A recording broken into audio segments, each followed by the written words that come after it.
गुलबर्गा शहर के मशहूर उस्ताद kidney care and multi speciality hospital ने एक और हाई रिस्क क्रिटिकल केस को सॉल्व कर 2 जिंदगियां बचाने का काम किया है। कुछ दिन पहले 11 अप्रैल को एक बहुत ही हाई रिस्क प्रेगनेंसी केस में सक्सेसफुल ऑपरेशन किया गया था, जिसमें मां को सीवियर थ्रोम्बोसाइटोपेनिया था और प्लेटलेट्स पूरी तरह से 2000 तक गिर चुके थे और इसके अलावा पेशेंट को डेंजरसली हाई ब्लड प्रेशर था। ऐसे क्रिटिकल केसेस में ज्यादातर जान जाने का खतरा होता है, लेकिन उस्ताद हॉस्पिटल की एक्सपर्ट टीम ने मां और बच्चे दोनों को बचा लिया है। उस्ताद kidney care and multi speciality hospital से doctor Sabiya Tanveer Ustad consultant obstetrician and gynaecologist हैं, जिसके एक्सपर्टीज ने इस केस को कामयाबी तक पहुंचाया है। इस ऑपरेशन के दौरान डॉक्टर सबिया तनवीर उस्ताद के साथ एक जबरदस्त डॉक्टर्स की टीम मौजूद थी, जिसमें डॉक्टर इरफान वारिस, डॉक्टर अब्दुल रज्जाक, डॉक्टर संतोष खुबा और डॉक्टर संदीप ने मिलकर इस डेंजर केस को सॉल्व कर कामयाबी हासिल की है। और इस हॉस्पिटल के एमडी डॉक्टर तनवीर उस्ताद की विजनरी लीडरशिप ने उस्ताद हॉस्पिटल को एक एक्सीलेंस का मरकज बनाया है।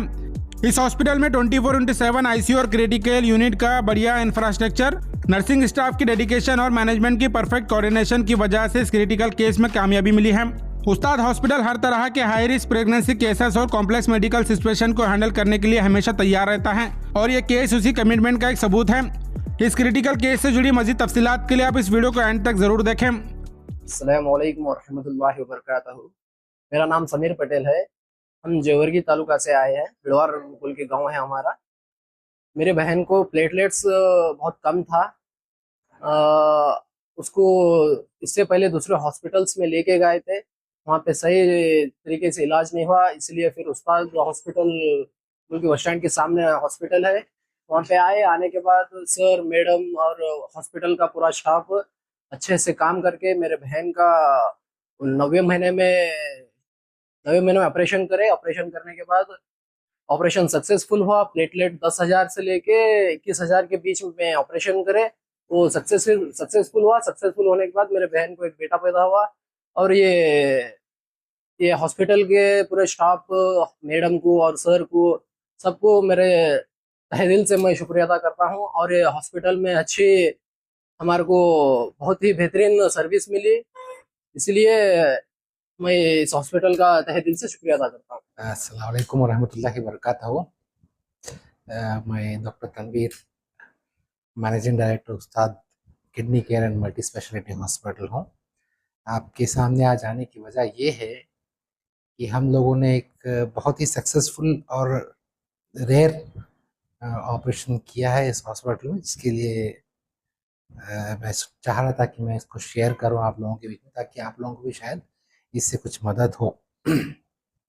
ये एक पेशेंट है जो अराउंड 20 साल 21 साल की फीमेल पेशेंट थी। प्रेगनेंसी में हमारे हॉस्पिटल किसी और हॉस्पिटल से रेफर की गई थी। वो एक रेयर किस्म के खून की बीमारी से सफ़र करती थी, जिसमें एक बार अगर ब्लीडिंग हुई तो खून जाना रुकता नहीं। इसको आईटीपी बोलते हैं। आईटीपी में क्या होती है, बेसिकली प्लेटलेट्स जो खून का एक कंटेंट रहता है, जो खून को रोकने में मदद करता, उसकी कमी रहती है। तो इस पेशेंट को भी इस प्रेगनेंसी में 9वें महीने में ही मालूम हुआ था कि इसके अंदर प्लेटलेट्स कम है। उससे पहले उन्होंने कहीं चेकअप किया नहीं था और उनको मालूम ही नहीं था, तो वो कहीं और फॉलोअप कर रहे थे। वहाँ मालूम पड़ने के बाद उनको यहाँ पे रेफर किया गया था। अब जनरली प्लेटलेट्स जो होते हैं वो 1.5 लाख से 4 लाख के बीच में होते हैं। किसी भी नॉर्मल इंसान में खून जैसा कहीं कट गया तो खून रखने के लिए वो चीज़ मदद करती है। तो इस पेशेंट में 8,000, 9,000, 10,000, 12-13,000 के करीब इस रेंज में इसका प्लेटलेट्स वेरी कर रहे थे। तो इसका एक प्रॉब्लम तो ये था कि इसके प्लेटलेट्स बहुत कम थे। इसका दूसरा चैलेंजिंग चीज़ ये था कि प्रेगनेंसी के वक्त कुछ पेशेंट्स का बीपी बढ़ जाता है, उसको बोलते हैं PIH। वो भी प्रेगनेंसी को कॉम्प्लिकेट करता है। तो इस पेशेंट का बीपी 240, 140, 200, 140, 200/120, 220/120 उस रेंज में था। और ये प्राइमी था, पहली बार आए थे पेशेंट को, और ब्लीडिंग भी डिफिकल्ट था। और थर्ड कॉम्प्लिकेशन ये था कि apart from having an advance setup, in patients खर्चा भी होना था, तो फाइनेंशियल बर्डन भी पेशेंट और फैमिली मेम्बर्स को खास तौर पे था। और चौथी बात इसमें अंदर ज़्यादा अच्छी तरह से एक्सप्लेन नहीं कर सकते कि पेशेंट चलते आराम से आई थी। चलते आराम से बात करते हुए आई थी, तो इट बिकम्स वेरी डिफिकल्ट कि अरे पेशेंट तो चलते आई थी तुम्हारे हॉस्पिटल में, क्योंकि पेशेंट को मालूम ही नहीं कि कॉम्प्लिकेटेड क्या चीज़ है, ऐसा कैसा हो सकता है। क्योंकि through out the procedure patient आराम से बैठ रही है, आराम से खा रही है, आराम से बात कर रही है, और वो बचपन से उसी प्लेटलेट से चल रहा है। किसी वजह से किस्मत से उसको कभी ब्लीडिंग नहीं हुई, इसलिए पता भी नहीं चला।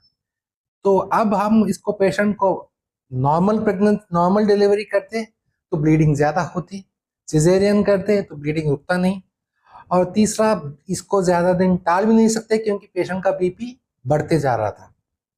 पेशेंट का बीपी इस लेवल पे बढ़ रहा है 230 240, तो इनके साथ कॉम्प्लिकेशन ये है कि अगर पेशेंट के ब्रेन में ब्लीडिंग हो गया तो ये कॉम्प्लिकेटेड है।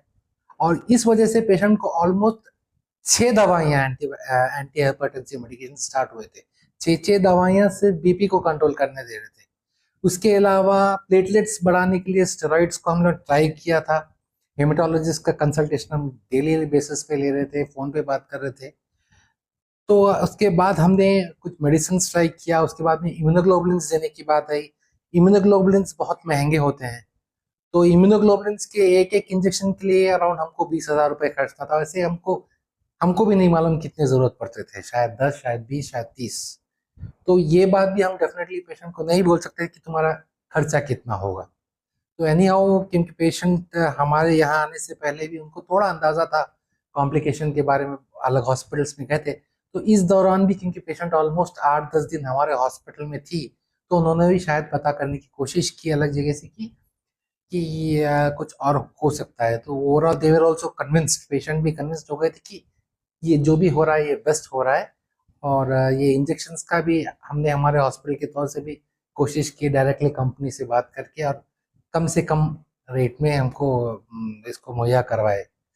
तो इवन आफ्टर इम्यूनोग्लोबुलिन्स पेशेंट का प्लेटलेट मैक्सिमम आया वो 20,000 तक।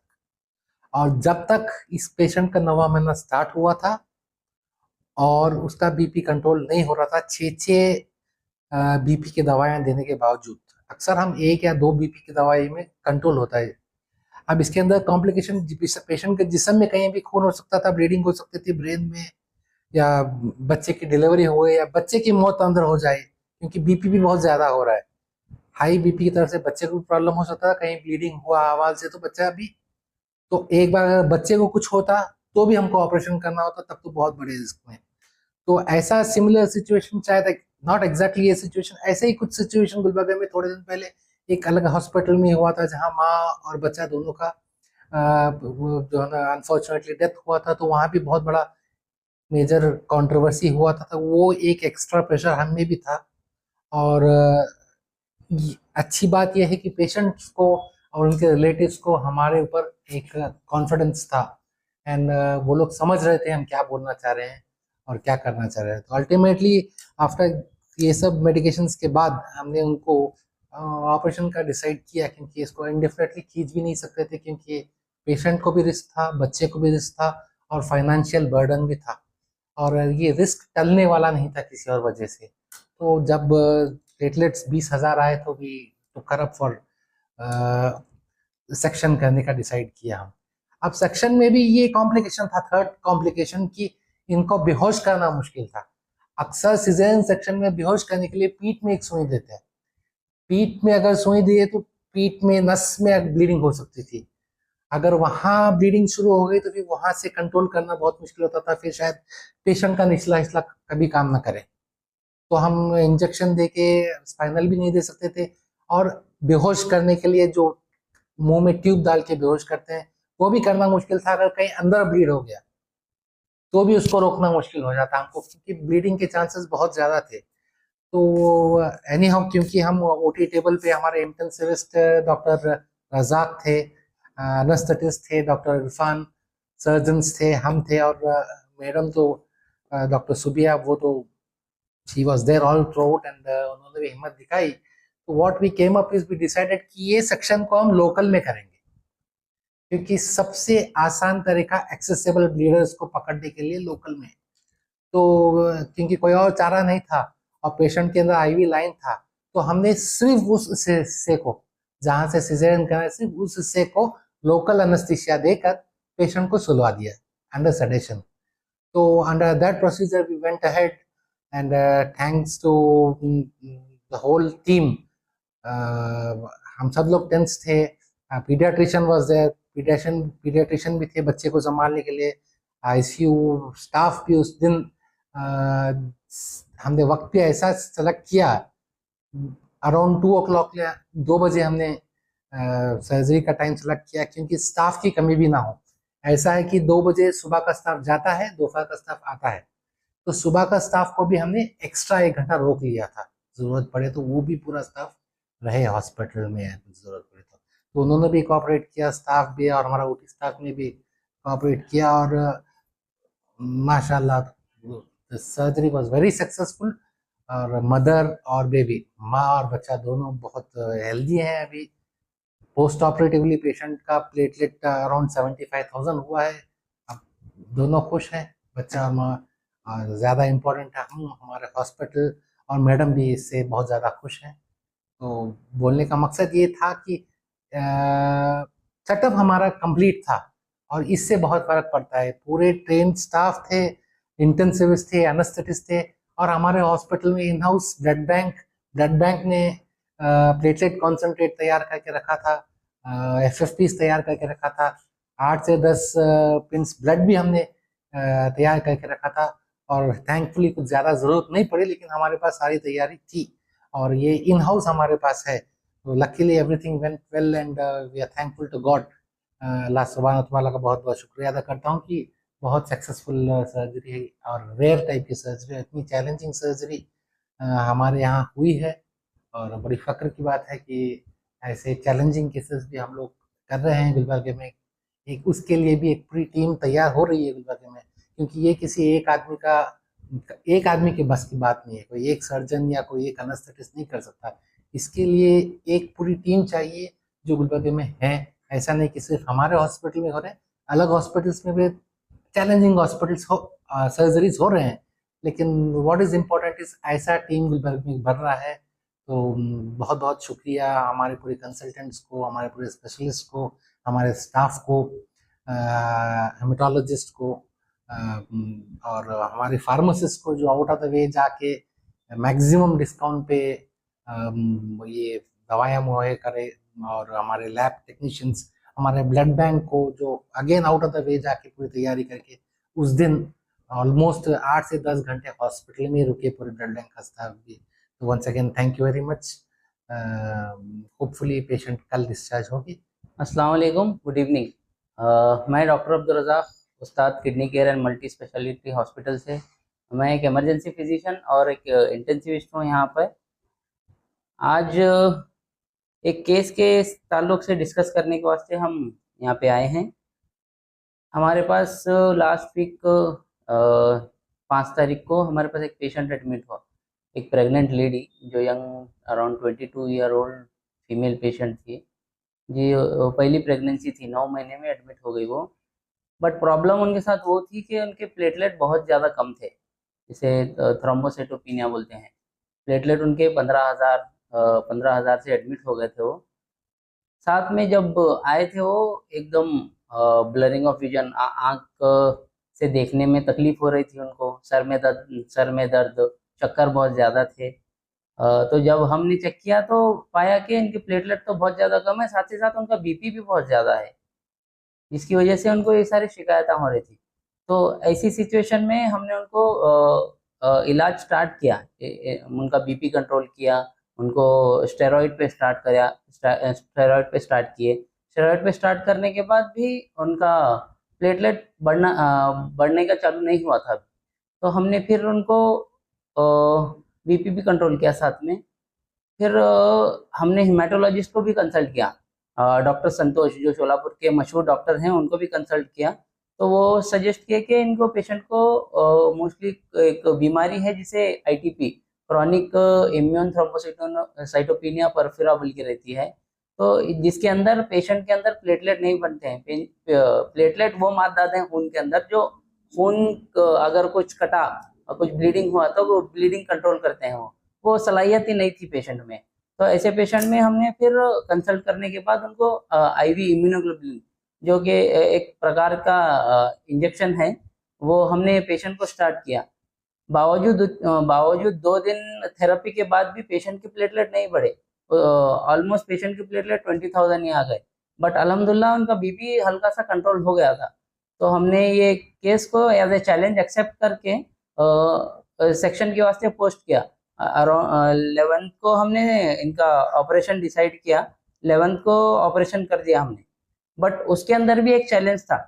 पहले तो पेशेंट के प्लेटलेट्स कम हैं, फिर ऊपर से बीपी ज्यादा है, रिस्क रहता है कि ब्लीडिंग बहुत ज्यादा होने का रिस्क रहता है। ब्लीडिंग दिमाग में भी हो सकती है, मुंह से हो सकती है, पेट में ब्लीडिंग हो सकती है। साथ में जब हम सर्जरी करते हैं ब्लीडिंग रिस्क और ज्यादा बढ़ जाता है। तो ये पेशेंट में चैलेंज इस प्रकार का था कि एनेस्थीसिया देना भी रिस्क था हमको। तो स्पाइनल एनेस्थीसिया यूजुअली दे के करते हैं सीजेरियन, बट ये पेशेंट में ऐसा पॉसिबिलिटी नहीं थी। तो हमने उसको शॉर्ट सिडेशन, जिसे मतलब हल्का सा नींद का इंजेक्शन दे के पेशेंट को हल्का सा काम करके फिर साथ में लोकल एनेस्थीसिया अतराफ में जहाँ पे हम इंसिजन लेते हैं वहाँ पे लोकल एनेस्थीसिया देके डिलीवरी कर। अल्हम्दुलिल्लाह ऑपरेशन तो अल्हम्दुलिल्लाह सक्सेसफुल हो गया। पेशेंट अभी अल्हम्दुलिल्लाह वार्ड में है, इंशाल्लाह कल या परसों हम उसको डिस्चार्ज करेंगे। प्लेटलेट भी उसके अभी ऑपरेशन के बाद बढ़ गए हैं, अराउंड 95,000 प्लेटलेट्स हैं। तो मैं ये आवाम से गुजारिश करता हूँ कि जो भी अगर कोई हाई रिस्क प्रेगनेंसी है या फिर हाई रिस्क कॉम्प्लिकेशन केसेस हैं, तो हम उस्ताद kidney care and multi speciality hospital में 24 घंटे अवेलेबल हैं। हमारी क्रिटिकल केयर सर्विस अवेलेबल है, आईसीयू अवेलेबल है। आप कभी भी आके अपने और अपने पेशेंट्स को लाके यहाँ पे इलाज करा सकते हैं।